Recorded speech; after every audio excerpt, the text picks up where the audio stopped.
Okay, so if you're an AirPod Max owner, if you wanted your own cushion, the pads in any color that you would like, it is now available.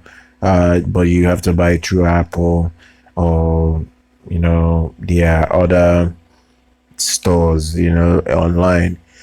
It is very expensive. I don't even know whether this would sell or be recommended to people, but it is $70 for this cushion pads, and it's crazy.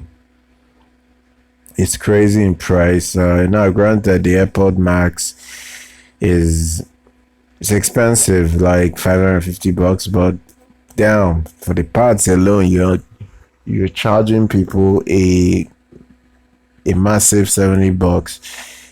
This is the reason why I'm not a fan of Apple at all. This is really crazy.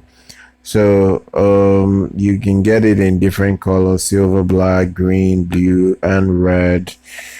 So it's what it is. There is no big deal there. The Apple AirPods Max have been reviewed already by a lot of people. It's a V-shaped sound.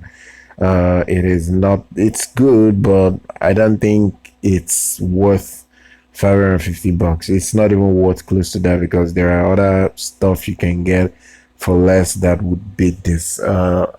It's not even close, honestly. So I don't know what can say much about the over. I would go as far as saying the overpriced AirPod Max. But if you have $70 and you want different cushions with different colors, you can check out Apple's site and see whether you can get it if you really want a different pad altogether. Just do subscribe to our channel. Always still follow us on social media. Going to see you guys next time.